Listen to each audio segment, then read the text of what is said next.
Hello everyone, मेरे YouTube channel legal concept में आप सभी का स्वागत है। और आज का जो ये लेक्चर है वह बेस्ड है कॉन्स्टिट्यूशनल लॉ ऑफ इंडिया, यानी भारत की संवैधानिक विधि पर बेस्ड है कि भारत का संविधान आपको पढ़ना है, कैसे पढ़ना है और उसमें कौन कौन से आर्टिकल्स यानी कि अनुच्छेद प्री के लिए इम्पॉर्टेंट हैं और कौन कौन आर्टिकल्स मेंस के लिए इम्पॉर्टेंट हैं, कौन कौन से इस पे लैंडमार्क केस हैं और उसको भी आपको यहाँ पे बताया जाएगा। इसलिए आप इस लेक्चर को सीरियसली इसको आप ध्यान से शुरू से लास्ट तक उसको सुनिए और अपने कॉपी में नोट डाउन करिए, ठीक है। क्योंकि आपको पता है कि कॉन्स्टिट्यूशन से ये बिहार में 20 मार्क्स का प्री में पूछा जाता है और इसका मेंस में भी एक पेपर है कॉन्स्टिट्यूशनल लॉ और एडी लॉ का, ठीक है।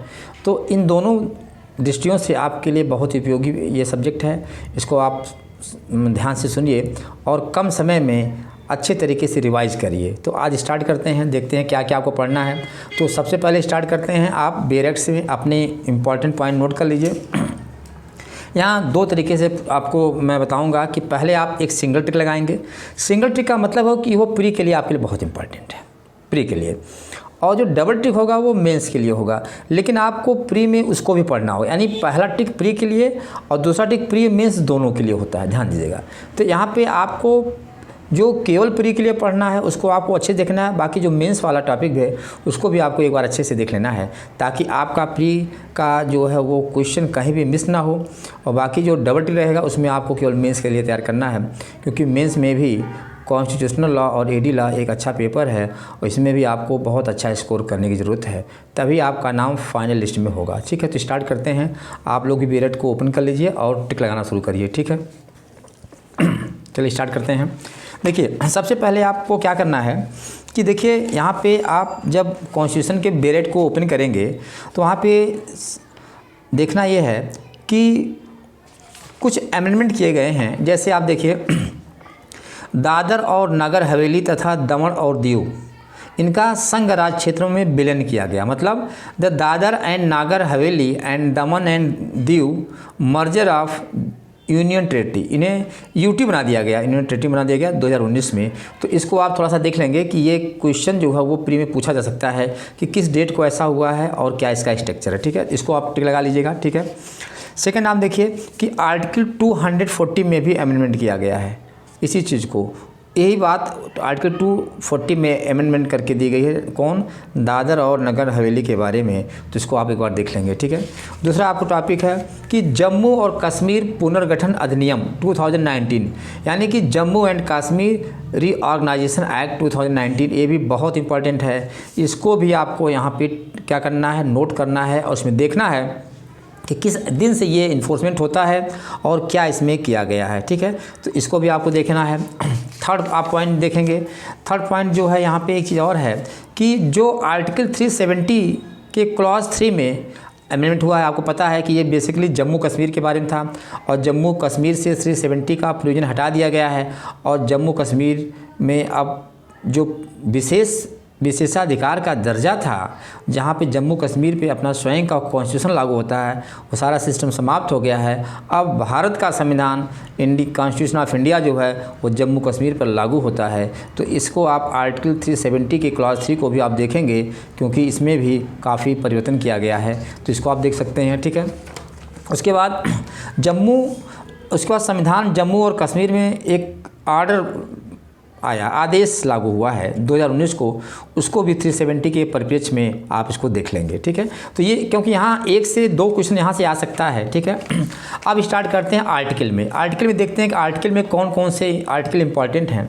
तो आपको बता दिया हूँ पहले कि आपको सिंगल टिक यानी प्री और डबल टिक प्री मेंस दोनों, यानी जो डबल टिक होगा वो मेंस के लिए होगा, लेकिन आपको प्री में भी उसको आप देखना पड़ेगा आपको, ठीक है। तो आप यहाँ स्टार्ट करिए। देखिए, पहले आपको पता है कि आर्टिकल 1, 2, 3 ये इंपॉर्टेंट है प्री के पॉइंट ऑफ व्यू से। यहाँ पे बेसिकली प्री में ही क्वेश्चन पूछे जाते हैं, ठीक है। इसको आप टिक लगा लीजिए। फिर आप देखिए, फिर ये तो पार्ट 1 में था, पार्ट 2 में नागरिकता के बारे में प्रावधान है। यहाँ आपको लगाएंगे 5, 6, 9, 10 और 11। ध्यान दीजिएगा, 5, 6, 7, 5, 6, 9, 10, 11, यानी इसमें ये प्री के पॉइंट ऑफ व्यू से इम्पॉर्टेंट क्यों इम्पॉर्टेंट है, क्योंकि आप देखिए करंट टाइम में एनआरसी चर्चा में है, ठीक है, और सिटीजन रजिस्टर भी बनाया गया है, तो इसलिए यहाँ से क्वेश्चन प्री में पूछा जा सकता है, आपको इसको अच्छे से एक बार देख लेना होगा, ठीक है। अब हम आते हैं पार्ट 3 में। पार्ट 3 में क्या है, फंडामेंटल राइट है, यानी कि मूल अधिकार है। देखिए मूल अधिकार का चैप्टर आपको बहुत इंपॉर्टेंट है, क्योंकि ये प्री में भी पूछा जाता है और मेंस में पूछा जाता है, लेकिन इसमें भी आप कुछ आर्टिकल में टिक लगा लीजिए, ठीक है, क्योंकि ये क्वेश्चन आपके लिए ज़रूरी है, ठीक है। आप आइए, देखिए आप यहाँ पे आर्टिकल 12 यानी अनुच्छेद 12 आप लगा लीजिए। ये बेसिकली प्री के लिए बहुत इंपॉर्टेंट है, क्योंकि इसमें प्री में पूछा जाता है, क्योंकि इसमें राज्य को परिभाषित किया गया है, स्टेट को परिभाषित किया गया है, तो पूछ देता है कि कौन स्टेट में आता है कौन नहीं आता है। तो आर्टिकल 12 को आप सिंगल टिक लगाएंगे, ठीक है। आर्टिकल 13, 14, 15, 16 और 17, यहाँ ध्यान, इन आर्टिकलों को आप डबल टिक लगाएंगे, मतलब ये तो मेंस के लिए इंपॉर्टेंट है, लेकिन आप प्री में भी इसमें पढ़ेंगे, प्री के लिए भी इंपॉर्टेंट है। तो यहाँ पे आपको ये दोहरा फ़ायदा होने जा रहा है, यहाँ पे आप डबल टिक लगाएंगे। देखिए 13 में आपको पता है कि जुडिशल रिव्यू का कंसेप्ट आता है, न्यायिक प्रलोकन का आता है, ठीक है, तो यहाँ से भी आप देख लेंगे, क्योंकि हाई कोर्ट सुप्रीम कोर्ट क्या है, उसको जुडिशल रिव्यू की पावर दी गई है। और 137 में यहाँ पे जुडिशल रिव्यू के पावर में डिफरेंस है। आर्टिकल 137 में जुडिशल रिव्यू सुप्रीम कोर्ट को अपने ही डिसीजन का जुडिशल रिव्यू करने की पावर, लेकिन यहाँ पे क्या है कि अगर लेजिस्लेशन ने कोई लॉ बनाया है तो यहाँ पे जुडिशरी की ड्यूटी है कि उस लॉ को चेक करे कि वो कॉन्स्टिट्यूशनल है या अनकॉन्स्टिट्यूशनल है। इसलिए ये आर्टिकल 13 बहुत इंपॉर्टेंट है। इसमें 3 प्रिंसिपल भी हैं, डॉक्ट्रिन ऑफ इक्लिप्स मतलब अधित्याग का सिद्धांत, उसके बाद डॉक्ट्रिन ऑफ सेवरलिटी पृथक्करणता का सिद्धांत, डॉक्ट्रिन ऑफ वीबर यानी अधित्याग का सिद्धांत। इन तीनों प्रिंसिपल को भी देखना होगा, ठीक है। इस टॉप लगा लीजिए। इसमें 14 भी इंपॉर्टेंट है, equality before law and equal protection of law, इसमें क्लासिफिकेशन भी है, ठीक है। 15 भी आपको देखना है। 15 में 5 ग्राउंड पे एक्सप्लॉयटेशन नहीं किया जाएगा, और 16 में पब्लिक अपॉर्चुनिटी के बारे में प्रावधान किया गया है, और 17 भी, क्योंकि ये एक्सप्लॉयटेशन क्या दिया है, अनटचेबिलिटी को प्रोहिबिटेड करता है, ठीक है। तो इस पर चूंकि SC/ST एक्ट बनाया गया है, 17 ध्यान दीजिएगा, ये SC/ST एक्ट बनाया गया है और सिविल राइट प्रोटेक्शन एक्ट बनाया गया है। इन दोनों एक्ट को इस पॉइंट ऑफ व्यू से यहाँ पे ये जानकारी होनी चाहिए, ठीक है। आप देखिए उसके बाद सीधा ये 19 जो है वो इम्पॉर्टेंट है, 19 में डबल टिक लगा लीजिए, ठीक है। उसके बाद 20 जो पूछ देता प्री के पॉइंट ऑफ व्यू से, इसमें सिंगल टिक लगाएंगे। उसके बाद 21 very most important, double tick. 21A double tick. उसके बाद 22 भी सिंगल टिक, क्योंकि कभी कभी प्री में ही पूछता है या कभी कभी मेंस पूछता है, इसलिए सिंगल टिक लगाइएगा, ठीक है। उसके बाद देखिए 23 और 24 में केवल सिंगल टिक। 25, 26 और 27, 20 यहाँ पे आप डबल टिक लगाएंगे, क्योंकि ये प्री और मेंस दोनों में पूछता है, क्योंकि रिलीजन के बारे में, ठीक है। अब एक बार थोड़ा सा बैक में आते हैं। देखिए 19 में क्या करना है कि 19 में आपको देखना है कि ये वाक और व्यक्त सुनता है, right to speech and expression की सुनता है। तो आप देखिए इसमें कुछ चीज़ों को आपको जोड़ना पड़ेगा। जैसे अभी अर्णव गोस्वामी का केस था, जब उन्होंने पालघर कांड में सोनिया गांधी को एंटोनियो माइनो बोला था और इस पर उनके खिलाफ काफ़ी केसेस हो गए थे। तो ये पूछना आता है कि आपकी बोलने की आज़ादी में क्या क्या चीज़ आती हैं, इसलिए इस केस को यहाँ पर आर्टिकल 19 से आप ज़रूर कनेक्ट कर लीजिएगा, बहुत इंपॉर्टेंट है, ठीक है। इसके बाद अब हम आगे बढ़ते हैं। यहाँ पे देखिए 29, 39 बहुत इंपॉर्टेंट नहीं है, आपके लिए प्री में कभी पूछता कभी नहीं पूछता, ये तो आप जो क्वेश्चन सॉल्व करेंगे कवर हो जाएगी, इसलिए इसको यहाँ पे छोड़ दिए। हाँ 32 बहुत इंपॉर्टेंट है, 32 क्योंकि ये सुप्रीम कोर्ट का रिट इशू करने का पावर है, ठीक है। और यह इसी को आर्टिकल 32 को डॉक्टर भीमराव अंबेडकर ने इसे बोला था, it is the heart and soul of the constitution, ये संविधान की हृदय और आत्मा है, इसलिए आर्टिकल 32 बहुत इंपॉर्टेंट है। सुप्रीम कोर्ट रिट जारी करता है, 5 रिटें होती हैं, आपको सबको पता भी है। हाइबियस कार्पस यानी कि बंदी प्रतिष्ठीकरण, मैंडामस परमादेश, उसके बाद प्रोहिबिशन प्रतिषेध होता है, और चौथी रिट सर्चोरी यानी कि उत्प्रेषण होता है, और 5वीं रिट कोरंटो यानी कि अधिकार परीक्षा होता है। ये 5 रिटें बहुत इंपॉर्टेंट है। ये आर्टिकल 32 के तहत सुप्रीम कोर्ट और 226 के तहत हाई कोर्ट, याद रखिएगा। तो 32 और 26 दोनों बहुत इंपॉर्टेंट हैं, ये प्री मेंस दोनों पूछते हैं, याद रखिएगा। यहाँ पे बता दें कि हाई कोर्ट को सुप्रीम कोर्ट के से ज़्यादा पावर दी गई है रिट इशू करने में, क्योंकि सुप्रीम कोर्ट के केवल फंडामेंटल राइट के वायलेशन दी गई है, जबकि हाई कोर्ट को फंडामेंटल राइट के वायलेशन के साथ साथ अन्य legal right, other legal right के वायलेशन में भी वहाँ पे दी गई है उसको रिट इशू करने का। तो ये बेसिकली दोनों में पूछ देता है कि इसको ज़्यादा रिट जुडिशन की पावर दी गई, ठीक है। इसके बाद हम सीधा आते हैं पार्ट 4 में। पार्ट 4 में देखिए क्या दिया है कि ये है DP of state policy, directive principle of state policy, यानी कि राज्य की नीति निर्देशक तत्व है। तो ये बेसिकली प्री में ही पूछता है, मेंस में इसके क्वेश्चन बहुत कम आते हैं। अगर आते भी हैं तो पूछ देते हैं कि फंडामेंटल राइट और डीपी ऑफ स्टेट पॉलिसी में दोनों में कौन सुपीरियर है, दोनों को केस लॉ के द्वारा डिसाइड करके आप इसका मूल्यांकन करिए, तो ये पूछ देता है। तो यहाँ पे आप प्री के लिए टिक लगा लीजिए। देखिए 36 आपको दिया है कि 36 और 12 को कनेक्ट कर लेंगे, क्योंकि इधर 12 इधर 30 दोनों में स्टेट को परिभाषित किया गया है, तो यहाँ पे इसको आप जानेंगे, ठीक है। और उसके बाद यहाँ पे आप इसके बाद सीधा आ जाएंगे 39। देखिए 39 और 39 है, ये दोनों प्री में पूछता है, इसको आप तैयार कर लेंगे। फिर 40, 41, 42। 40 में देखिए क्या ग्राम पंचायत के बारे में है, इसे पूछ देता है कि कौन, ये गांधीवादी परिकल्पना है, गांधी की गांधीयन ये फिलॉसफी है ये, तो ये पूछ देता है 40, ठीक है, ग्राम पंचायत के बारे में। 41, 42 देख लेंगे आप। फिर 43A बहुत इंपॉर्टेंट, ध्यान दीजिएगा, ये कोऑपरेटिव सोसाइटी की बात करता है, सहकारी समिति की बात करता है। इसके साथ आप किसको जोड़ेंगे, आर्टिकल 19 में भी जोड़ा गया कोऑपरेटिव सोसाइटी को, ध्यान दीजिएगा। और इसके साथ साथ 97th कॉन्स्टिट्यूशनल अमेंडमेंट भी इसको आप जोड़ेंगे, ये भी बहुत इंपॉर्टेंट है, 97वां संविधान संशोधन अधिनियम। तो इन तीनों को आप कनेक्ट कर लेंगे, ठीक है। उसके बाद 44, 45 ये भी आप देखेंगे, प्री के लिए इंपॉर्टेंट है, ठीक है। उसके बाद फिर इधर आप 48A, 49, 50, 51 ये प्री में पूछ दिया जाता है, मैचिंग करने के लिए आ जाता है, तो यहाँ आप इसको आप देख सकते हैं, ठीक है।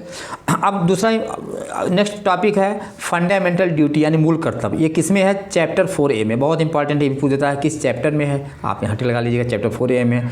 दूसरा है ये कब जोड़ा गया, इसमें आपको पता है कि ये 42nd कॉन्स्टिट्यूशनल अमेंडमेंट एक्ट के द्वारा 1976 जोड़ा गया, 42वें संविधान संशोधन अधिनियम 1976 जोड़ा गया है।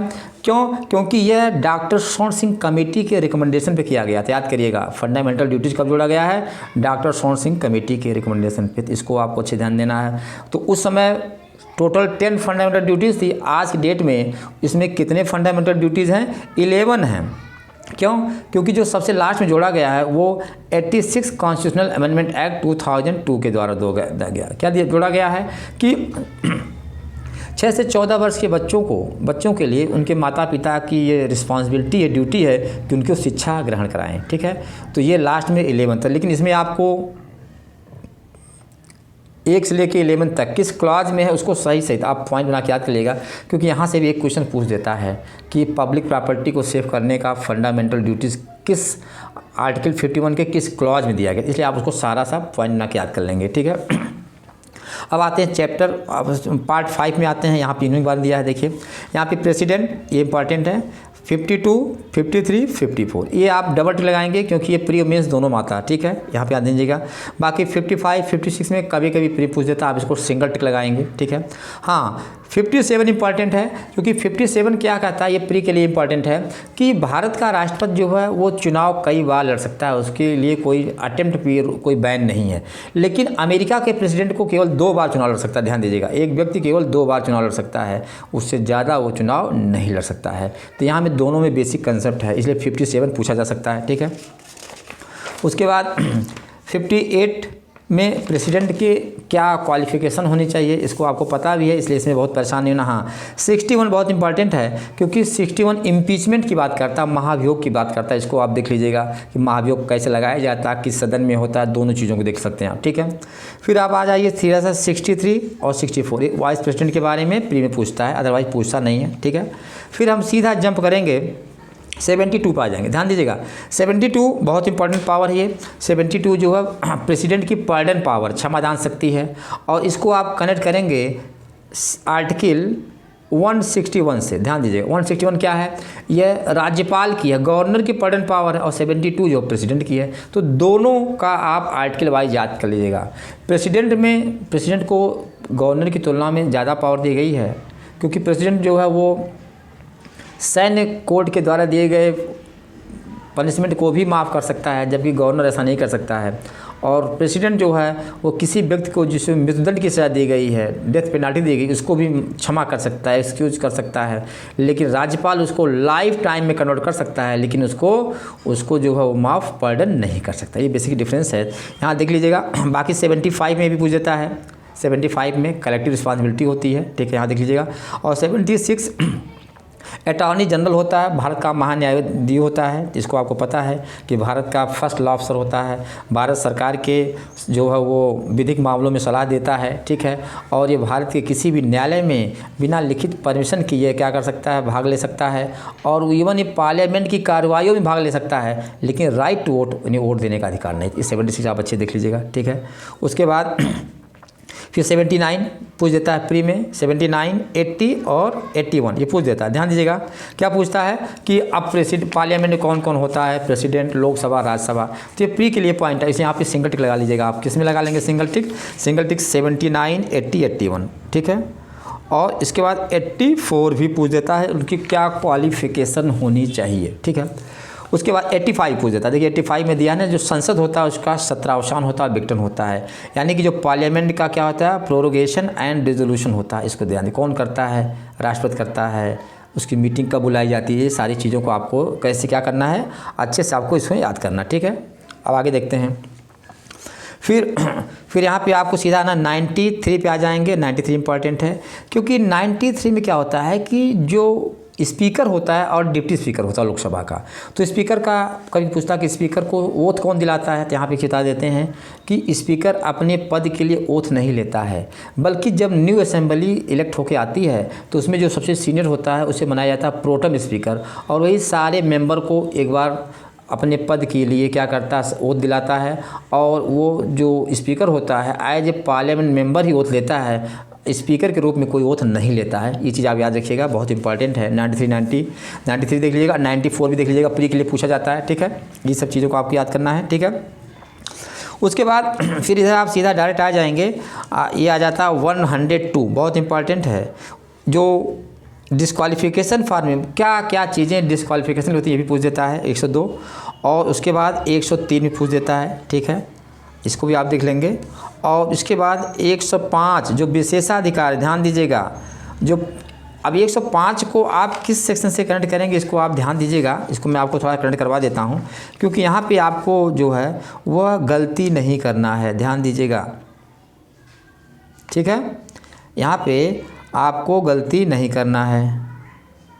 अब देखिए यहाँ पे आप क्या करना है, आपको 105 को 194 से आर्टिकल से कनेक्ट कर लेना, ध्यान दीजिएगा, क्योंकि ये संसद सदस्यों के हैं और राज्य विधानमंडल सदस्य, यानी ये एमपी के लिए, वो एमएलए के लिए। 194 एमएलए के लिए है और ये 105 किसके लिए है, ये एमपी के लिए। इनके क्या विशेषाधिकार हैं, क्या प्रिविलेजेस, इसको आप दोनों को कनेक्ट कर लीजिएगा, देख लीजिएगा, ठीक है।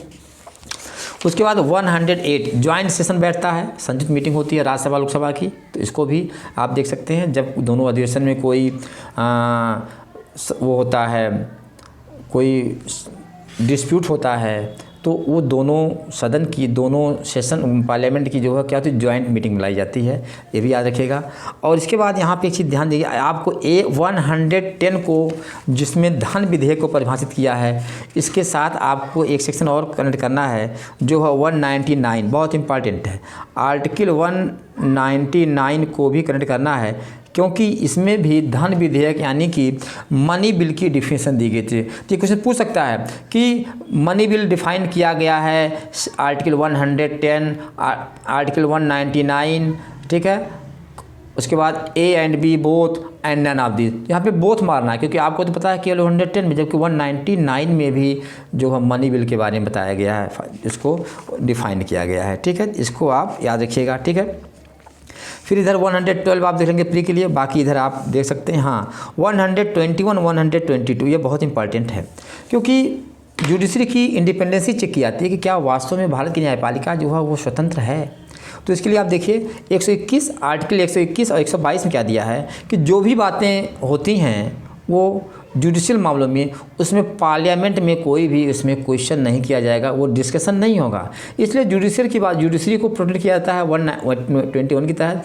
और 122 में कह रहा है कि जो संसद की कार्रवाइयाँ होती हैं उसको किसी भी मामले में न्यायिक विनिश्चय का मामला नहीं बनाया जा सकता है। तो ये दोनों क्या करती हैं, एक दूसरे के लिए आर्टिकल 121, 122 जो है वो जुडिशरी और पार्लियामेंट एक दूसरे को प्रोटेक्ट करते हैं, क्योंकि वो उसकी इंडिपेंडेंसी को क्या करती है, वो डिफाइन करती है, ठीक है। यहाँ पे देखिए 123 को आप 123 को आप 213 से यानी 121 को 213 से कराएंगे, क्योंकि 123 में 123 को 213 से कराएंगे, क्योंकि 123 में क्या है, राष्ट्रपति को अध्यादेश जारी करने की शक्ति है। Power of president to issue an ordinance during the recess of parliament, जब सदन सत्र में नहीं होता है तो भारत का राष्ट्रपति जो है अध्यादेश जारी करता है 123 तक, और यही काम राज्य में राज्यपाल करता है आर्टिकल 213, इसको आप देख सकते हैं, ठीक है, इसलिए 213 लगा लीजिएगा। फिर उसके बाद 124, अब देखिए 124 लेकर के 147 तक क्या है, ये सुप्रीम कोर्ट के बारे में प्रावधान है, इसलिए आप पूरा का पूरा जानिएगा। तो 124 बहुत इंपॉर्टेंट है, क्योंकि ये सुप्रीम कोर्ट के इस्टेब्लिश की बात करता है कि सुप्रीम कोर्ट में इस्टेब्लिशमेंट क्या होगा, कैसे उनका गठन होगा, क्या क्या शर्तें होंगी है। तो 124 को आप पूरा देख लेंगे। बाकी देखिए 124A-B-C इसको क्या कर दिया गया, निश्चित कर दिया गया है, क्योंकि ये क्या है, ये 99th कॉन्स्टिट्यूशनल अमेंडमेंट पे रहा है, 2014 पर रहा है, जिसमें NJAC को क्या कर दिया गया है, NJAC को अनकॉन्स्टिट्यूशनल यानी कि असंवैधानिक घोषित कर दिया गया, इसलिए अब इनकी जो है वो रिलेवेंसी खत्म हो गई है, ठीक है। तो 124 के बाद 125, 26, 27, 28 और 29, ये 28 यहाँ पे बहुत इंपॉर्टेंट है, ये मेंस के लिए 125, 26, 27, 27 जो आप मेंस के लिए डबल टिक लगा लीजिएगा, और प्री में भी पूछा जाता है, इनको दोनों टिक लगा लीजिएगा, ठीक है। यहाँ पे की ध्यान है कि 129 बहुत इंपॉर्टेंट है। 129 सुप्रीम कोर्ट का क्या बात करता है, कंटेम्प्ट ऑफ द कोर्ट है सुप्रीम कोर्ट का, ये क्या है, रिकॉर्ड है, कोर्ट ऑफ रिकॉर्ड होता है, ठीक है। और इसको आप आर्टिकल 215 से कर लीजिए, क्योंकि ये हाई कोर्ट का कोर्ट ऑफ रिकॉर्ड होता है, कंटेम्प्ट ऑवर इसमें भी होती है। तो 129 सुप्रीम कोर्ट का, 215 हाई कोर्ट का होता है। देखिए अभी हाल ही में प्रशांत भूषण का केस बहुत इंपॉर्टेंट है, जो पूछा जा सकता है कि प्रशांत भूषण के मामले में जो contempt of court supreme court में था, उसमें क्या प्रोसीजर रहा, उसमें ₹1 की नॉमिनल उन्होंने फाइन लगाया था या फिर 3 महीने का कारावास किया था, इसको भी आप अच्छे देख लेंगे। प्रशांत भूषण का केस इंपॉर्टेंट है। और इसमें 215 में एक केस है कि इनरी विनय चंद्र मिश्रा का केस है, 1995 का है। तो ये आप दोनों को केस को एक बार देख लेंगे, ये आपके लिए कंटेंट ऑफ कोर्ट बहुत इंपॉर्टेंट पॉइंट होगा। फिर 130 आप देख सकते हैं, 131 वेरी इंपॉर्टेंट है। 131 सुप्रीम कोर्ट की ओरिजिनल जुरिडिक्शन होता है, जहाँ पे डायरेक्ट मामला बनता है, जहाँ राज्यों का विवाद होता है वहाँ पे सुप्रीम कोर्ट में डायरेक्ट केस करते हैं, इसलिए 131 बहुत इंपॉर्टेंट है मेंस के लिए, ठीक है। उसके बाद 132, 33, 34 और 34A ये केवल प्री के लिए, इसलिए आप यहाँ पे सिंगल टिक लगाएंगे, ठीक है। 136 जिसे बोलते हैं SLP, ये बहुत इंपॉर्टेंट है। 137 जुडिशियल रिव्यू, तो इस पर जो है क्वेश्चन प्री मेंस में भी पूछते हैं, प्री में भी पूछते हैं, इसलिए आप इन दोनों आर्टिकल को अच्छे से पढ़ेंगे, क्योंकि यहीं पे क्यूरेटी पेटिशन उसके बाद सारी चीज़ें यहाँ पे राइज होती हैं, तो इसको आप अच्छे देख लेंगे। अभी देखिए 20 मार्च को जो है वो इसके निर्भया कांड के रेपिस्ट को जो है उनको डेथ पेनाल्टी दी गई थी 20 मार्च 2020 को। तो इसलिए इस पॉइंट ऑफ व्यू से ये आर्टिकल बहुत इंपॉर्टेंट है 136 और 137, ठीक है। फिर दिया कि 138 में सिंगल टिक लगा लीजिएगा, सिंगल टिक, क्योंकि पार्लियामेंट जजों की, सुप्रीम कोर्ट के जजों की क्या करता है, पावर को बढ़ा सकता है, घटा नहीं सकता है, ठीक है। और 139 देखिए, 139 बहुत इंपॉर्टेंट है, ठीक है। और 139A आप इसको कनेक्ट करेंगे CRPC के सेक्शन 406 से, ध्यान दीजिएगा, जिसमें रिया चक्रवर्ती वर्सेस स्टेट ऑफ महाराष्ट्र का केस देखिए आप सुशांत सिंह राजपूत के मामले में, इस केस को अच्छे से देख लेंगे, क्योंकि यहाँ पे आपको एग्जाम में प्री में भी पूछेगा, मेंस में भी पूछेगा। तो 406 ट्रांसफर पेटिशन होती है सुप्रीम कोर्ट में उसको, और प्लस यहाँ पे 139A और उसके साथ साथ 142 जो सुप्रीम कोर्ट को पावर दी गई है, इन तीनों को आप कनेक्ट करके पढ़ेंगे तो आपकी तैयारी बहुत अच्छी हो जाएगी, इसलिए आप इसको शॉर्ट टाइम में रिविजन कर लीजिएगा, ठीक है। और रिया चक्रवर्ती का केस भी बहुत इंपॉर्टेंट है, ठीक है, क्योंकि इसी के आधार पर CBI की जांच हुई थी, तो इनको आपको जानना जरूरी है, ठीक है। 141 में दिया है कि सुप्रीम कोर्ट का जो निर्णय है हर कोर्ट पे बाध्यकारी होगा, इसलिए आप इसको आप सिंगल टिक लगा लेंगे, ठीक है। 142 आपको पता है ये बहुत इंपॉर्टेंट सुप्रीम कोर्ट की पावर है, ठीक है। उसके बाद 143 ये प्रेसिडेंट की पावर, एडवाइजरी पावर है, एडवाइज करने की पावर सुप्रीम कोर्ट से है, इसमें आप देख लीजिएगा, ठीक है। फिर इधर आप 145 यहाँ पे रूल बनाने की पावर होती है, इतना इंपॉर्टेंट हो गया। फिर आप कैग आ जाता है, आप 148 149 150 यहाँ पे देख लीजिएगा। 148 149 इंपॉर्टेंट मेंस में, क्योंकि प्री में ही पूछता है कैग के बारे में, ऑडिटर जनरल के बारे में, कंट्रोलर एंड ऑडिटर जनरल क्या होता है, लेखा महापरीक्षा नियंत्रक क्या होता है, ये भारत सरकार के लेखा के मामलों में क्या करता है, रिपोर्ट पेश करता है। तो इनको आप अच्छे से जानकारी होनी चाहिए, ठीक है। फिर आ जाइए आप इधर सीधा जी 153 54 55, ये राज्यपाल के बारे में होता है। अगर आप प्रेसिडेंट पढ़ेंगे तो इधर गवर्नर जरूर पढ़ेंगे, ध्यान दीजिएगा। उधर 52 53 54 है, इधर 153 154 155, इसको आप क्या करेंगे, इसको प्री मेंस दोनों के पॉइंट ऑफ व्यू से लगा लीजिएगा, बहुत इंपॉर्टेंट है, ठीक है।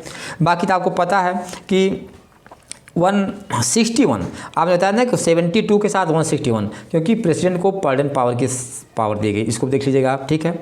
फिर इसके बाद सबसे इम्पॉर्टेंट है 165 जो राज्य के महाधिवक्ता की बात करता है, एडवोकेट जनरल की बात करता है, तो इसका भी आपको थोड़ा सा जानना चाहिए कि ये किस आर्टिकल में, इसके क्या कार्य हैं, क्या दायित्व हैं, वर्क एंड फंक्शन क्या है, ठीक है। तो यहाँ तक आपको ये हो गया, ठीक है।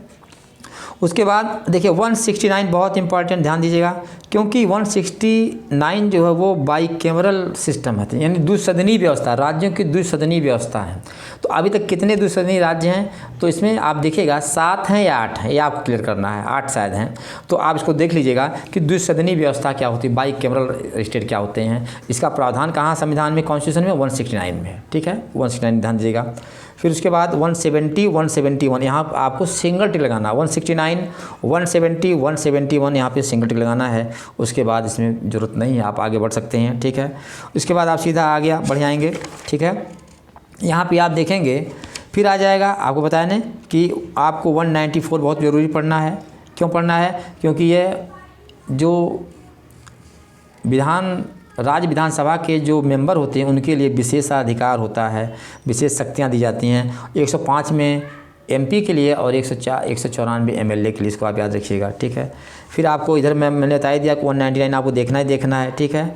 और 200 और 201 इन तीनों को भी 199 200 201 पे आप सिंगल टिक लगाएंगे, क्योंकि ये केवल प्री के लिए आता है, मेंस के लिए नहीं आता है, ठीक है। फिर इसके बाद हम आगे बढ़ेंगे, ठीक है। फिर 214 देखिए, हाँ 213 तो आपको पता है ना, 213 देख लेंगे, डबल टिक लगाएंगे, ये राज्यपाल को अध्यादेश जारी करने की पावर है, right issue an ordinance by the governor of the state, ये बहुत इंपॉर्टेंट है, ठीक है। फिर 214 यानी चैप्टर यहाँ पे देखिए 214 से ले करके जो है 232 तक ये हाई कोर्ट के बारे में दिया गया, ध्यान दीजिएगा, हाई कोर्ट के बारे में प्रावधान दिया गया है, तो इसको आप देख लीजिएगा। 214 सिंगल ट्रिक, 215 डबल ट्रिक, अभी आपको बताया हूँ, ये कंटेम्प्ट ऑफ द कोर्ट है, ये रिकॉर्ड होता है, ठीक है, अभिलेख न्यायालय होता है, ठीक है। फिर उसके बाद 217 इंपॉर्टेंट है। फिर इधर आप देख सकते हैं 219 20, फिर इधर इसके बाद आप देख सकते हैं कि ये आपका हो गया 225 26 है ना, और 227 और 228, यहाँ यहाँ से भी क्वेश्चन आपके पूछे जाते हैं।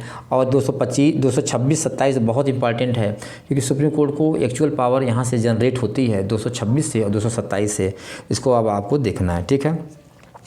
फिर आप 233 में देख सकते हैं, ये क्या है, डिस्ट्रिक्ट जजों की अपॉइंटमेंट पूछ देता है, ठीक है, ये आप इसको। और 234 में जो है लोअर सबऑर्डिनेट जो जजेस होते हैं, सिविल न्यायाधीश अगर उनकी नियुक्ति होती है, तो यहाँ पे ये बहुत इंपॉर्टेंट, ठीक है। इसके बाद यहाँ पे आपको छोड़ देना है, सीधा आप आएंगे 245 बहुत इंपॉर्टेंट है। क्या है कि राज्य और संघ की शक्तियों का विभाजन दिया गया, सेपरेशन ऑफ पावर दिया गया, क्योंकि जब पावर सेपरेशन है, पावर ऑफ सेपरेशन क्या है, एक जो है वो एक बेसिक स्ट्रक्चर है, शक्तियों का पृथक्करण है, और इसमें ऐसा कोई भी संशोधन इसमें नहीं कर सकते हैं, ठीक है।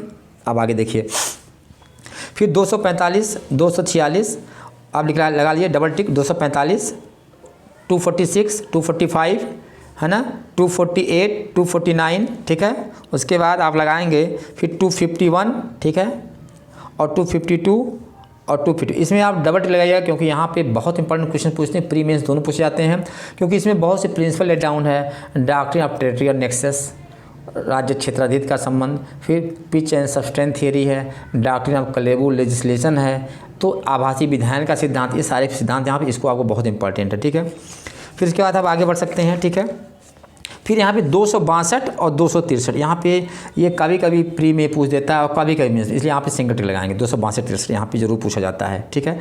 इसके बाद आप आगे छोड़ देंगे, इसके बाद आगे आपको पढ़ना नहीं है। फिर आप 280 और 281 यानी कि वित्त आयोग, क्या मतलब है, फाइनेंस कमीशन। फाइनेंस कमीशन की नियुक्ति कैसे होती है, एक अध्यक्ष होता है और उसके 4 मेंबर होते हैं। इसको भी आप थोड़ा सा प्री के पॉइंट ऑफ व्यू लें, कभी कभी मेंस में टिप्पणी कमेंट में पूछ देता है, ठीक है। हाँ, इसके बाद हम आते हैं, यहाँ पे एक चीज़ देखना है कि 299 और 300, ध्यान दीजिएगा, ये क्वेश्चन मेंस के लिए बहुत इंपॉर्टेंट है। आप लगा लीजिए 299, 300, 300A और 301 और 302, यहाँ आप डबल टिक लगाइए, क्योंकि दोनों प्री और मेंस दोनों में, क्योंकि बिहार यूनिवर्सिटी में देखा जाए तो मेंस में क्वेश्चन यहाँ से ज़्यादा बनते हैं, इसलिए आप इनको अच्छे से लगा लेंगे। और पूछ भी देता है क्या, जैसे मान लीजिए 300A हो गया, ठीक है, और 301, ठीक है, क्या है, freedom of trade, commerce and intercourse, यानी व्यापार, वाणिज्य और समागम स्वतंत्रता है। तो पूछ देता है कि राइट टू प्रॉपर्टी कैसा राइट है। राइट टू प्रॉपर्टी पहले मूल अधिकार था, ध्यान दीजिएगा, आर्टिकल 19 फंडामेंटल राइट था और 44th अमेंडमेंट के द्वारा ये मूल अधिकार से रिमूव कर दिया गया। अभी आज डेट में क्या है, right to property is the constitutional right, यानी कि संवैधानिक अधिकार है, ये लीगल राइट नहीं है। ये क्वेश्चन आप देखिए बहुत लोग गलती करते हैं, इसको यहाँ पे गलती नहीं करना है, आपको इसको अच्छे से तैयार करना है, ठीक है। फिर आगे आ जाइए, 301 आप देखिए यहाँ तक हो गया। फिर आपको 310, 11, 12 बहुत इंपॉर्टेंट है, क्योंकि ये क्वेश्चन बहुत इंपॉर्टेंट है। 310 क्या है, आर्टिकल 310 क्या है, डॉक्ट्रिन ऑफ प्लेजर, प्रसाद पर्यंत का सिद्धांत है। और 311-12 जो इससे जुड़ी हुई हैं, इसके एक्सेप्शन सेंस में, ठीक है, नेचुरल जस्टिस का प्रिंसिपल लागू होता है, इसलिए 310, 11, 12 इन तीनों आर्टिकल को डबल टिक लगाइए, प्री और मेंस दोनों में पढ़िए। और मेंस में तो आपको पढ़ना ही पढ़ना, क्योंकि यहाँ से क्वेश्चन आना ही आना होता है, ठीक है, इसको आप कर लीजिएगा। अब आइए 315 देखिए, 315, 16, 17, ये बेसिकली जो है union public service commission and state public service commission, यानी कि संघ लोक सेवा आयोग और राज्य लोक सेवा आयोग के बारे में दिया गया है। तो इसको भी आप सिंगल टिक लगा लेंगे। इसमें पूछ देता है कि संघ लोक सेवा आयोग के अध्यक्ष और सदस्यों की नियुक्ति कौन करता है, उनको कैसे हटाया जाता है, यहाँ से भी आप क्वेश्चन देखेंगे तो 1-2 क्वेश्चन पूछ सकता है, इसलिए आप इसको अच्छे तैयार कर सकते हैं, ठीक है। उसके बाद कभी कभी देखिए एडमिनिस्ट्रेटिव ट्रिब्यूनल पूछ देता है, तो 323A को भी आप देख सकते हैं, कभी कभी मेंस में कमेंट्री फॉर्म में पूछ देता है। हालांकि ये हायर वगैरह में पूछा जाता है, हायर जुडिशरी में, लेकिन यहाँ भी आप देख सकते हैं इसको, ठीक है। फिर 324, 325, 320 बहुत इंपॉर्टेंट है। यहाँ देखिए, ये बेसिकली क्या है, ये प्री पूछा जाता है कि निर्वाचन आयोग के क्या काम है, क्या शक्तियाँ हैं। उनका काम इलेक्शन कराना है, चुनाव की तिथि घोषित करना है, जो राजनीतिक दल हैं उनको सिंबल अलाट करना, ये सारी चीज़ें आपको देखना है कि क्या क्या चीज़ें, इसलिए इसको आप सिंगल टिक लगाइए, इनको अच्छे देख लीजिएगा, ठीक है।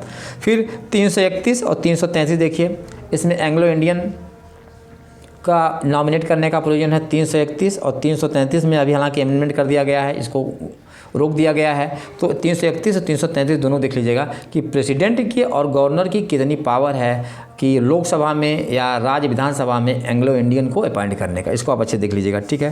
फिर 338 देखिएगा, 338 बहुत इंपॉर्टेंट, ध्यान दीजिएगा, 338 में बहुत इंपॉर्टेंट है। ये क्या पूछता है कि ये national commission for schedule caste के लिए पूछ देता है कि कहाँ पे है, सीधा आर्टिकल पूछ देगा, इसलिए आप इस कॉपी में लिख लीजिएगा। ये सिंगल टिक पूछ देता है, 338 को भी आप देखेंगे, ठीक है। फिर यहाँ पे आप देखिए 340 देख लेना, ये पिछड़ा वर्ग के लिए है। और 341 और 342 SC और ST, इनको कौन भारत में कौन सी अथॉरिटी है जो किसी जाति को SC और ST डिक्लेयर करता है, वह प्रेसिडेंट ऑफ इंडिया है। तो यहाँ पे 340, 41, 42 सिंगल टिक लगा लीजिए, ये प्री में पूछा जाता है, ठीक है। उसके बाद आप सीधा इधर जंप करिए, इधर कोई मतलब नहीं है, ठीक है। कभी कभी पूछ देता है 343 में आप सिंगल टिक लगा सकते हैं, बाकी कोई मतलब नहीं। हाँ, 348 पूछ देता है, ये भी सिंगल टिक लगाइए कि सुप्रीम कोर्ट और हाई कोर्ट में जो है वो लैंग्वेज क्या होगी, भाषा क्या होगी, ये 348 में ये पूछा जाता है, तो यहाँ पे सिंगल टिक लगा सकते हैं, ठीक है। उसके बाद 350A यहाँ पे लगा लीजिए, सिंगल टिक पूछा जाता है कि क्या दिया है कि facilities for instruction in the mother tongue eight primary stage, प्राथमिक स्तर पर मातृभाषा की शिक्षा की सुविधाएं क्या होंगी, ये बहुत इंपॉर्टेंट पूछ देता है, ठीक है। हाँ, अब आते हैं हम आपको पार्ट 18 में जो है नेशनल इमरजेंसी के बारे में, यहाँ लगा लीजिए तो 352, 353, 54, 55 और 56, 356 और 360 और और 358 इनको आप डबल टिक लगाइएगा, क्योंकि यहाँ पे मेंस में क्वेश्चन सबसे ज़्यादा मेंस पूछते हैं बिहार जुडिशरी में, हर स्टेट में नेशनल इमरजेंसी राष्ट्रीय आपातकाल के बारे में, इनके कितने ग्राउंड हैं, इसमें कुछ चीज़ें अमेंडमेंट हुई हैं, ठीक है, इसको भी आप देख करके सही करेंगे, ठीक है, कितने समय के लिए लगता है, कौन कौन से केस लॉज हैं, इनको भी आप अच्छे से देख लेंगे, क्योंकि केस लॉज भी बहुत इंपॉर्टेंट हैं, ठीक है। तो इसके बाद यहाँ तक हो गया। अब आगे आइए, आगे आप 361, आपको पता है कि राष्ट्रपति और राज्यपाल को प्रिविलेज दिया गया है, बहुत संरक्षण दिया गया कॉन्स्टिट्यूशन में, ये भी बहुत इंपॉर्टेंट है, ये मेंस में पूछता है, मेंस में पूछता है।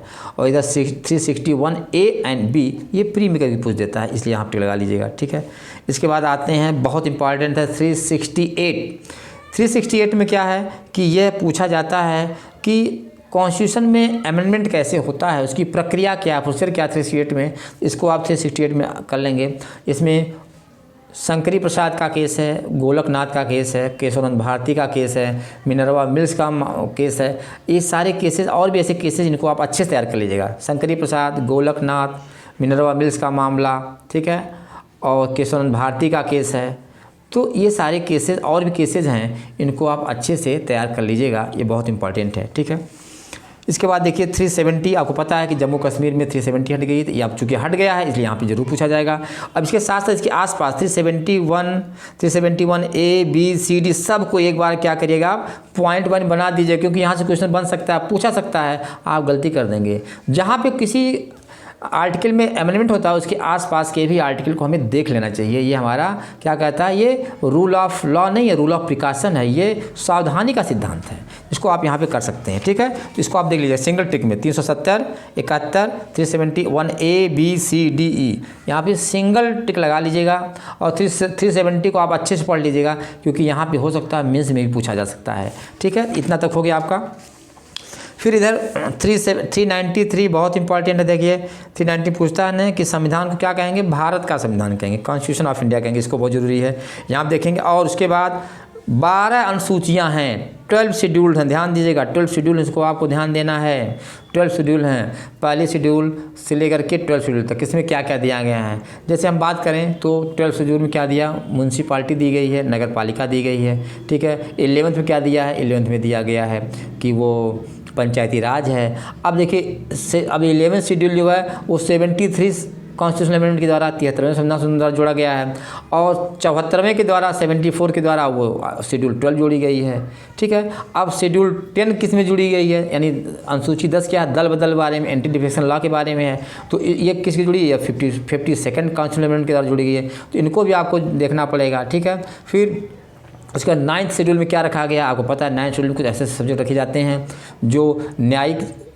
जुडिशियल रिव्यू के क्षेत्र से बाहर होते हैं। हालांकि इसमें IRCLO के केस में साफ साफ कोर्ट ने कह दिया, क्या कह दिया कि अप्रैल 1973 के बाद कुछ ऐसे डेट है 12 या 15 अप्रैल है, आप देख लीजिएगा, उसके बाद कोई भी मामला अगर इसमें आता है 9th शेड्यूल में तो वो जुडिशियल रिव्यू का सब्जेक्ट मैटर होगा। तो ये सब केसेस बहुत इंपॉर्टेंट, IRCLO का केस, इसको आपको अच्छे से देखना है, ये 9th शेड्यूल पर बहुत लैंडमार्क केस है, ठीक है, तो इसको आप देख लीजिए। और 9th शेड्यूल जो है वो कब जोड़ा गया, ये फर्स्ट कॉन्स्टिट्यूशनल अमेंडमेंट के द्वारा जोड़ा गया है, तो यहाँ पे आपको इसको भी थोड़ा सा जोड़ना होगा, देखना होगा, ठीक है। चंपक दोराजन का केस देख लीजिएगा, चंपक दोराजन का केस क्या था, ठीक है, ये सारी चीज़ों को आपको यहाँ पे देखना होगा, ठीक है। तो इधर आपको ये हो गया। और शेड्यूल 8 में क्या दिया, लैंग्वेज के बारे में दिया गया, इसको देख लेंगे। शेड्यूल 7 क्या है, अनुसूची 7 क्या दिया, तीनों लिस्ट दी गई है, संघ सूची, राज्य सूची और समवर्ती सूची, union list, state list, concurrent list, ये सारी चीज़ों को आप देख लीजिए, क्योंकि यहाँ से क्वेश्चन पूछ दिया जाता है, 1-2 नंबर का पूछ दिया जाता है, ठीक है।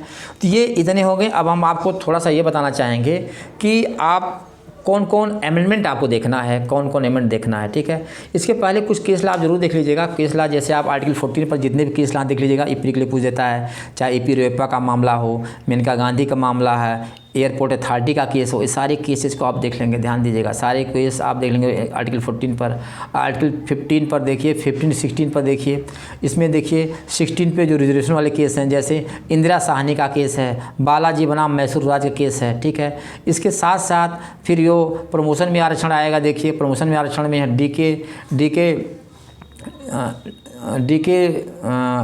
केस याद नहीं आ रहा है, आपको बता रहा हूँ अभी। ये यूपी, हाँ sorry, UP power corporation versus Rajesh Kumar का केस है 2012। ये क्या है, ये यहाँ कहाँ का केस है, ये सुप्रीम कोर्ट का केस है। UP power corporation versus Rajesh Kumar का केस है कि प्रमोशन में आरक्षण दिया जाए कि नहीं, ये बहुत है, ठीक है। तो इसको आप एम के नागराजन का केस याद आ गया, देखिए एम के नागराजन का केस है बनाम भारत संघ, ये भी बहुत इंपॉर्टेंट है, नागराजन का केस। और UP power corporation versus Rajesh Kumar के दोनों केस प्रमोशन में आरक्षण है, इसमें आप देख लीजिएगा। फिर आप देख सकते हैं कि आर्टिकल 16 पे 4A 4B जोड़ा गया है, किसके द्वारा जोड़ा गया, ये सारी चीज़ें यहाँ बहुत इंपॉर्टेंट है। और आर्टिकल 17 पे देखिए अनटचेबिलिटी के बारे में, अभी SC/ST एक्ट में अमेंडमेंट भी हुआ है, इसको भी अगर मेंस की तैयारी करेंगे तो आप देख लेंगे।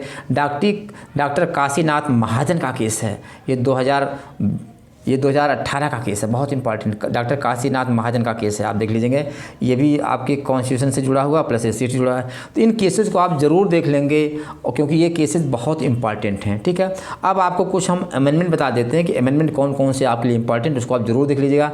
अगर आप इसको देख लेंगे तो आपका देखिए जो 20 क्वेश्चन कॉन्स्टिट्यूशन लॉ का है और 20 क्वेश्चन AD लॉ का है, तो आपको ये दोनों चीज़ें यहाँ पे कवर हो जाएंगी, क्योंकि आपको 20 और प्लस 10 क्वेश्चन AD लॉ का भी इसमें आपको आ जाएगा। इसलिए आपको कॉन्स्टिट्यूशन अच्छे तैयार करना है, क्योंकि AD लॉ का 70% सब्जेक्ट जो है कॉन्स्टिट्यूशन से रिलेटेड है। इसलिए आपको कॉन्स्टिट्यूशन लॉ अच्छा तैयार करेंगे तो आपको 40 में 30 ऑलरेडी यहाँ पर तैयार हो जाएगा, ठीक है। अब स्टार्ट करते हैं, कुछ आप जो है वो अमेंडमेंट कौन सा देखेंगे, ये बहुत इंपॉर्टेंट है। चलिए नोट करिए, देखिए पहला आप आइए, जो फर्स्ट अमेंडमेंट है कॉन्स्टिट्यूशन का, ये बहुत इंपॉर्टेंट है, 1951 में आया। मैंने आपको पहले बता दिया कि इसमें क्या किया गया, ठीक है। इसमें आप देख लेंगे फर्स्ट अमेंडमेंट एक्ट, ठीक है, ये 1951 में है। उसके बाद आप आएंगे फिर 7वां संविधान संशोधन अधिनियम 1956 में है, ये भी, इसमें भी काफ़ी हाई कोर्ट के आर्टिकल में काफ़ी प्रोविजन हो गया है हाई कोर्ट में, ठीक है। इसके बाद आप देख सकते हैं, फिर सीधा सा आप जंप करेंगे फर्स्ट, उसके बाद 7th, फिर 24th बहुत इंपॉर्टेंट है, ध्यान दीजिएगा। 24th में भी आप देखेंगे, जब पढ़ेंगे तो इसमें आर्टिकल 13 में कुछ पॉइंट के बारे में जो है यहाँ पर संशोधन किया गया है, तो इसको आप देखेंगे, ठीक। उसके बाद कॉन्स्टिट्यूशनल अमेंडमेंट एक्ट 27 यानी 27वां देखेंगे, 24 के बाद 27वां बहुत इंपॉर्टेंट है, इसको आप नोट कर लीजिएगा। इसमें से भी क्वेश्चन पूछे जाते हैं, ठीक है। फिर 36 में क्या होता है, वही कि सिक्किम को कौन सा राज्य बनाया गया है, अभी जान लीजिएगा। सिक्किम को 22वां राज्य का दर्जा बना देगा, इसको आप थोड़ा सा देख लीजिएगा, ठीक है। और उसके बाद 37 भी पूछा गया, क्योंकि अरुणाचल प्रदेश को भी क्या किया गया, इसमें इसके विधानसभा में अमेंडमेंट किया गया था। तो 36 और 37 भी आपको देखना है, अमेंडमेंट बहुत इंपॉर्टेंट है। फिर 42 बहुत इंपॉर्टेंट, ध्यान दीजिएगा, 42 भी बहुत इंपॉर्टेंट है। यहाँ 42वां संविधान संशोधन, बहुत संशोधन हुआ है, ठीक है। और इसको मिनी कॉन्स्टिट्यूशन बोलते हैं, यानी लघु संविधान पूछते हैं। किसको, 42वां संविधान संशोधन कब हुआ है, 1976 में, इसको आप अच्छे से देख लीजिएगा। फिर इसके बाद 44th कॉन्स्टिट्यूशनल अमेंडमेंट बहुत इंपॉर्टेंट है, ये 1978 में हुआ है। इसी में राइट टू प्रॉपर्टी जो फंडामेंटल राइट था उसको क्या कर दिया गया, वहाँ से हटा दिया गया, लिस्ट से रिपील कर दिया गया, ये भी बहुत इंपॉर्टेंट है, याद रखिएगा, ठीक है। और कुछ आर्टिकल इसमें 352 में भी हुआ है, ठीक है, तो इसको आप देख लीजिएगा। फिर इसके बाद आपको देखना है 52वां संविधान संशोधन, ध्यान दीजिएगा, 52 जो 10 शेड्यूल जिसके नाते जोड़ी गई है, 10वीं अनुसूची, और इसी में एंटी डिफेक्शन लॉ की बात की गई है, दल बदल कानून के बारे में बात की गई है। उसके बाद 53 भी देख लीजिएगा, क्योंकि इसमें 53 में क्या हो गया, मिजोरम को 23rd स्टेट का दर्जा दिया गया है, ये भी पूछ देता है, ठीक है। इसके बाद 61 संविधान संशोधन 61वां क्या है, जो चुनाव के बारे में जो राइट टू वोट है 21 से घटा करके 18 कर दिया गया, पूछ देता है, इसको आप देख लीजिएगा, ठीक है। फिर 65 भी पूछ देता है, ठीक है, इसमें 38 में अमेंडमेंट किया गया था, इसको आप देख लीजिएगा। फिर उसके बाद 73 और 74 बहुत इंपॉर्टेंट है। 73 में बता रहे हैं कि 11th शेड्यूल जोड़ी गई है, 11वीं सूची जोड़ी गई है, इसमें पंचायत राज का प्रावधान किया गया है। और पंचायत राज कहाँ पर प्रावधान किया गया, आपको पता है कि पहली बार राजस्थान जिले के नागौर डिस्ट्रिक्ट में पंचायत राज के बारे में प्रावधान किया गया था 1959 में, याद रखिएगा, ठीक है। और 74 जो है उसमें 12वीं अनुसूची जोड़ी गई है, 12th शेड्यूल जोड़ी गई है, इसको भी आपको देखना है क्योंकि ये म्यूनसिपालिटी के बारे में दिया गया, नगर पालिका के बारे में दिया गया, ठीक है। उसके बाद 77 ध्यान दीजिएगा, 77 क्यों जोड़ा गया है, क्योंकि आर्टिकल 16 में क्लास जोड़ा गया 4A जो प्रमोशन में आरक्षण की बात करता है, ध्यान दीजिएगा, मतलब प्रमोशन में आरक्षण की बात करता है, ठीक है। ये आप इसको याद रखिएगा, पदोन्नत के मामला है। फिर उसके बाद आप यहाँ आगे देख जाएंगे, फिर सीधा सा आ जाएंगे आप 81, बहुत इंपॉर्टेंट है ये। आर्टिकल 14 में 4A के बाद 4B जोड़ा गया है इसके द्वारा, जिसमें कह दिया गया है कि SC, ST और OBC को 50% रिजर्वेशन जो है वो दिया जाएगा। ये बहुत इंपॉर्टेंट है, ये 2000 जोड़ा गया है, 81 मान, ठीक है। फिर इसके बाद आप 80, यहाँ पे एक और आप देखेंगे, यहाँ पे एक और जोड़ा गया है अमेंडमेंट जो है वो है 86 अमेंडमेंट, बहुत इंपॉर्टेंट है। 86वां संशोधन कब है ये, 2002 का केस ये सन में जोड़ा गया है। इसमें आपको आर्टिकल 21A जोड़ा गया, शिक्षा का अधिकार बच्चों के लिए, 14 वर्ष के बच्चों का अधिकार, फंडामेंटल राइट हो गया है। उसके बाद 45 में जोड़ा गया है, अमेंडमेंट किया गया है। और 51A में जो 11th फंडामेंटल ड्यूटी है, 11वीं की माता पिता की ड्यूटी है, पेरेंट्स की ड्यूटी है कि अपने बच्चों को क्या करें, 14 वर्ष के बच्चों को उसको शिक्षा दिलाएं। तो यहाँ पर भी अमेंडमेंट की इन 3 आर्टिकल में किया गया, 21A, 45 और 51A में 11th क्लास जोड़ा गया है। इनको आप अच्छे देख लेंगे, ठीक है। फिर इसके बाद आप यहाँ पे आ जाएंगे 91 में बहुत इंपॉर्टेंट है। 91 में देखिए वही 10 शेड्यूल में है, एंटी डिफेक्शन वाले में दिया है कि जो भी चाहे लोकसभा होगी या राज्यसभा, यानी पार्लियामेंट या स्टेट लेजिस्लेटिव असेंबली में 15% से ज़्यादा क्या हो सकता है, वहाँ पे मिनिस्टर नहीं बनाए जाएंगे। ये बहुत इंपॉर्टेंट याद रखिएगा। 92 में क्या है, 92 में 8वीं अनुसूची में 8 शेड्यूल में 4 भाषाएं जोड़ी गई थी। आज डेट में 22 भाषा है, ध्यान दीजिएगा, बोडो, डोगरी, मैथिली, संथाली। यहाँ से भी क्वेश्चन पूछ देता है, इसलिए आप इसको राइट डाउन करके लिख डालिएगा, ठीक है। उसके बाद 93 में देख लीजिएगा, 93 बहुत इंपॉर्टेंट है। आर्टिकल 15 में 5वां क्लास जोड़ा गया है, इसको आप देखेंगे अच्छे से, ठीक है। फिर उसके बाद 94 के बाद जो है, 3 के बाद जो है आपको सीधा आना है, किस में जोड़ना है, ये 96 में जोड़ना है। ध्यान दीजिएगा 96 क्या दिया गया है, 96 में उड़िया की जगह पे ओडिया शब्द जोड़ा गया है। अब उड़िया का नाम, उड़ीसा का नाम ओडिशा हो गया है, इस चीज़ को आप याद रखिएगा, ठीक है, यहाँ पे जोड़ा गया है। उसके बाद 97 कॉन्स्टिट्यूशनल अमेंडमेंट क्या है, 97वां जो है किसके बारे में जोड़ा गया है, वो बेसिकली सहकारी समिति के बारे में जोड़ा गया है, सहकारी समिति के बारे में जोड़ा गया है, कोऑपरेटिव सोसाइटी के बारे में जोड़ा गया है। यहाँ पर भी आप देख लेंगे, क्योंकि मैंने बताया था वो आर्टिकल 19 जोड़ा गया है, और प्लस कहाँ पर दिया गया है, 43B में भी देख लीजिएगा, वहाँ भी कोऑपरेटिव सोसाइटी की बात की गई है। तो इन चीज़ों को आपको कनेक्ट करके जोड़ना है, क्योंकि अगर ऐसे कनेक्टिंग नहीं करेंगे तो आपका ये क्वेश्चन मिस्टेक हो जाएगा।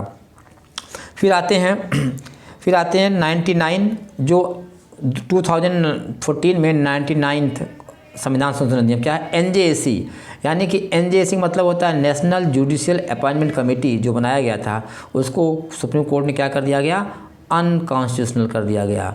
तो ये आपको 99th जो NJAC पर बेस्ड है, इसको भी आपको देखना होगा, ठीक है।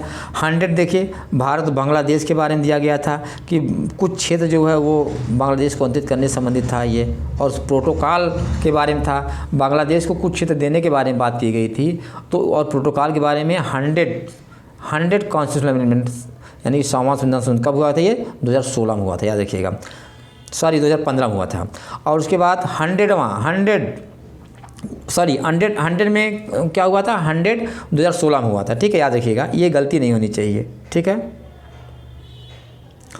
इसके बाद 101 देखिए, आपने देखा कि 100 में क्या हुआ था, भारत बांग्लादेश के बीच में समझौता हुआ था, और ये कब हुआ था, 2015 में हुआ था, यहाँ क्लियर कर लीजिए, गलती मत करिएगा। और 101वां संविधान संशोधन क्या होता है, GST के बारे में, गुड्स एंड सर्विस टैक्स के बारे में 2016 में किया गया था। तो ये आपको अमेंडमेंट याद होने चाहिए, ठीक है। फिर 102 किसके बारे में दिया गया है, वो राष्ट्रीय पिछड़ा वर्ग के गठन के बारे में दिया गया है, ठीक है, इनके बारे में कि इनकी शिकायतों को सुनेगा वो, ठीक है, 102 की तरह। और 103 बहुत इंपॉर्टेंट 2019 जोड़ा गया है, ये किस पर जोड़ा, EWS मतलब आर्थिक रूप से कमज़ोर वर्ग, एक्सट्रीम वीकर सेक्शन, ठीक है, इसके रूप से इकोनॉमिक वीकर सेक्शन के बारे में दिया गया है। आर्थिक रूप से कमज़ोर वर्गों के लिए आरक्षण की बात की गई है और ये 10% दिया जाएगा, याद रखिएगा, ये बहुत इंपॉर्टेंट है। और 104 किसके बारे में दिया है कि राज्य लोकसभा में और राज्यसभा में जो विधानसभा की सीटें हैं उनको ST और ST से जो आरक्षण की सीमा है वो 10 वर्षों के लिए फिर बढ़ा दिया गया। तो इन अमेंडमेंट को 104 अमेंडमेंट बेसिकली हैं, उनको आप अच्छे से आप तैयार कर लीजिएगा और ये बहुत इंपॉर्टेंट आपके एग्ज़ाम के लिए हैं, इसलिए आपको यहाँ से अच्छे से तैयारी करना है। और जितने भी केस लॉ हैं आप उसको देख लीजिएगा, बहुत से केस लॉ आपको मैंने बताया भी है और बहुत से केस लॉ आपको अपने से भी देख लेना है, ठीक है। इसके साथ साथ आपको बिहार जुडिशरी का जो भी पेपर कॉन्स्टिट्यूशन का आपका आया है, बिहार जुडिशरी का और बिहार APO का और UP का, उत्तराखंड का, जहाँ भी कॉन्स्टिट्यूशन सब सॉल्व कर लेंगे, क्योंकि जितने क्वेश्चन आप सॉल्व करेंगे ना आपका बेसिक फंडा क्लियर रहेगा। क्योंकि बहुत से प्रश्न जो है वो नए नहीं बनाए जाते हैं बल्कि दोहराए जाते हैं, ध्यान दीजिएगा। तो इसी के साथ आपको अच्छी तैयारी करना है। फिर इस लेक्चर के बाद हम आपको एडमिनिस्ट्रेटिव लॉ का लेक्चर आपके लिए बनाएंगे और आपको अच्छे से इसको भी तैयार करना है ताकि आपका बिहार जुडिशरी और भी जो स्टेट की जुडिशरी चाहे MP का, राजस्थान दे रहे हैं, आपका वो किसी भी कीमत पर क्या हो वो मिस ना होने पाए। तो आप इसको देखिए और लाइक कमेंट करिए, शेयर भी करिए और इसके बाद फिर आप जो है फिर और भी हमारे लेक्चर को आप देखिए। इसके पहले भी जो मैंने लेक्चर कुछ बनाए हैं जैसे कॉन्ट्रैक्ट पर, टॉर्ट पर है, TPA पर है, ट्रस्ट पर है, इन सारे लेक्चर को अगर आप देख लीजिए तो आपको बिहार जुडिशरी एग्ज़ाम देने में और क्लियर करने में कोई भी प्रॉब्लम नहीं होगी। तो बस आज इतना ही, फिर अगले लेक्चर में आपके लिए वीडियो लाऊँगा, ठीक है। Thank you.